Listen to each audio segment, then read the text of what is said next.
The snow glows white on the mountain tonight, not a footprint to be seen. A kingdom of isolation, and it looks like I'm the queen. The wind is howling like this swirling storm inside. Couldn't keep it in, heaven knows I tried.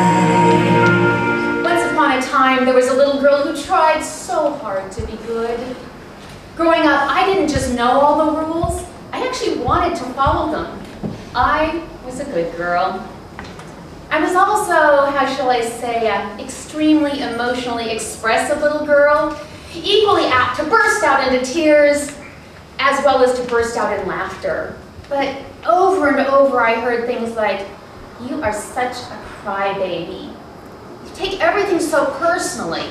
And the line I came to loathe, "You are just too sensitive." So I did what many good girls do. I learned to obey the family rule: conceal, don't feel. I stuffed those pesky emotions deep down inside, and when they kept trying to pop back up again, I tried to eliminate them altogether by eliminating me. That's what landed me in the eating disorder unit of a neuropsychiatric hospital 30 years ago.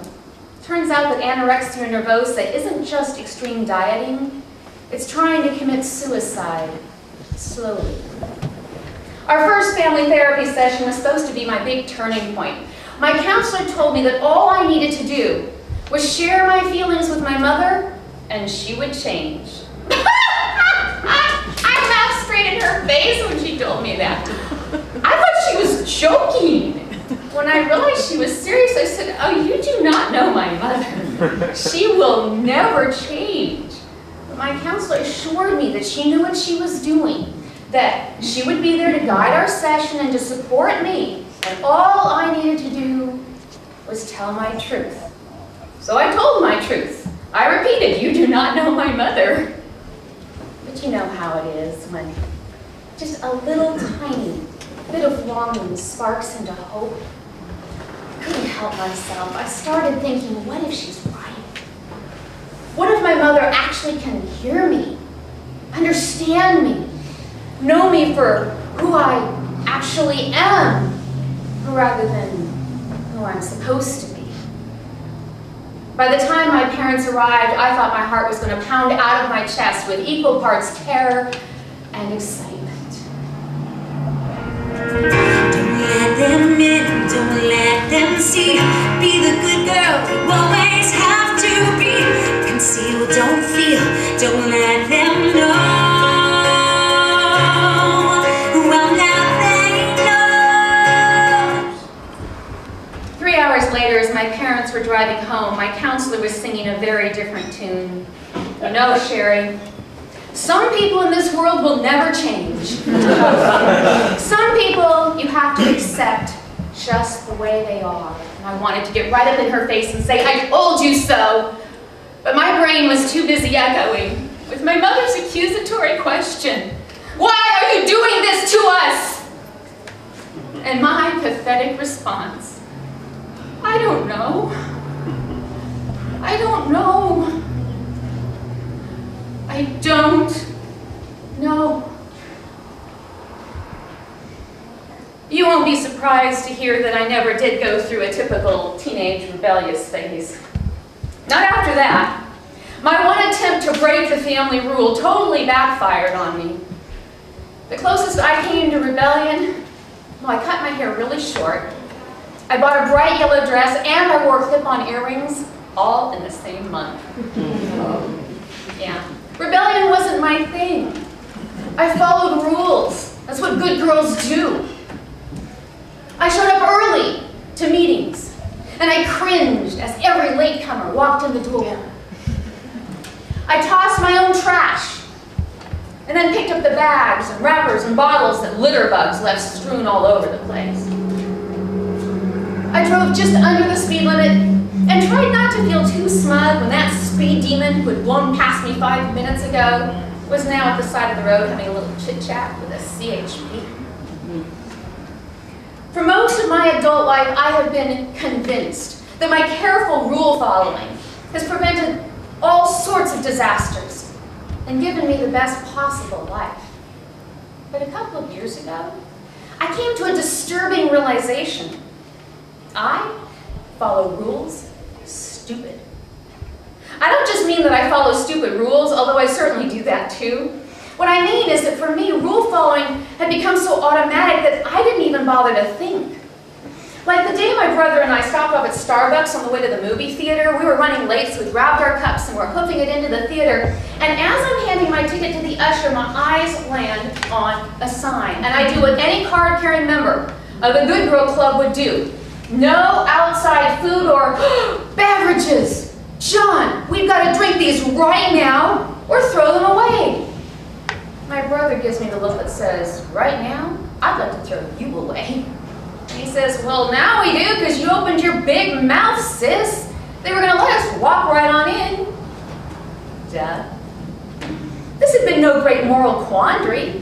I'd just gone into good girl mode, found myself a rule to mindlessly follow, and ended up costing us 2 perfectly good mochas. Now that is following rules stupid. So's the way that I follow a brand new recipe that tells me to puree 2 cups of frozen corn. I dutifully grab the corn out of the freezer, dump 2 cups of it into the blender, and press on. And it makes this horrible racket, and the puree is really stiff and hard to scrape out. The recipe then says to combine the corn puree with some softened butter, salt, and sugar. Get out my electric mixer, and in a few seconds, the beaters are just covered with corn puree and rock-hard bits of butter. And I'm trying to figure out, what have I done wrong? I followed the recipe. Why is this so hard?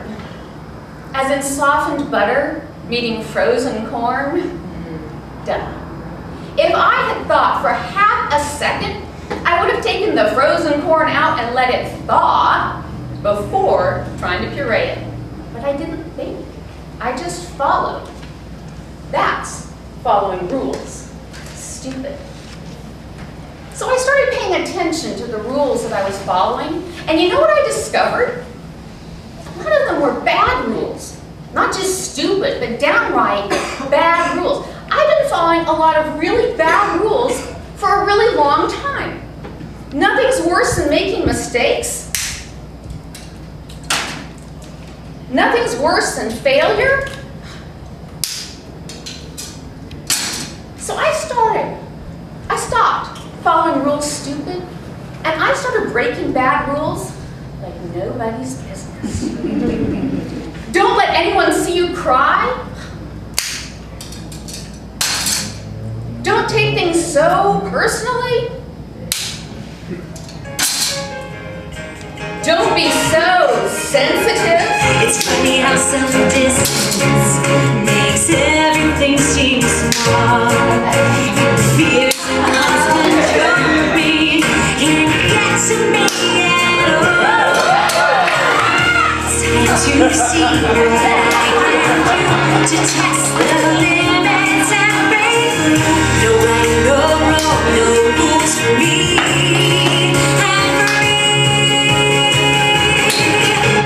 Be on time to work. Show up at work. Maybe I should rethink this one. Find some glue. So this is my new problem. Rule breaking has kind of taken on a life of its own. I've been a good girl following bad rules for so long, I can't tell the difference between good rules and bad rules.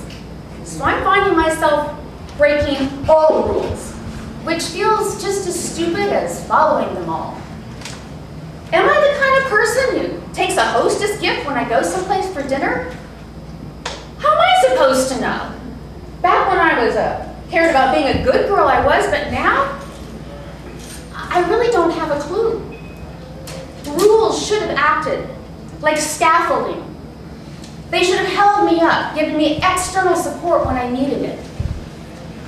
But for my entire life, rules have been my skeleton. Rules have been the only thing holding me up. Without them, I flop like a jellyfish. Without rules to follow, I don't know what to do. I don't know what not to do. I don't know. After all these years, I still don't know.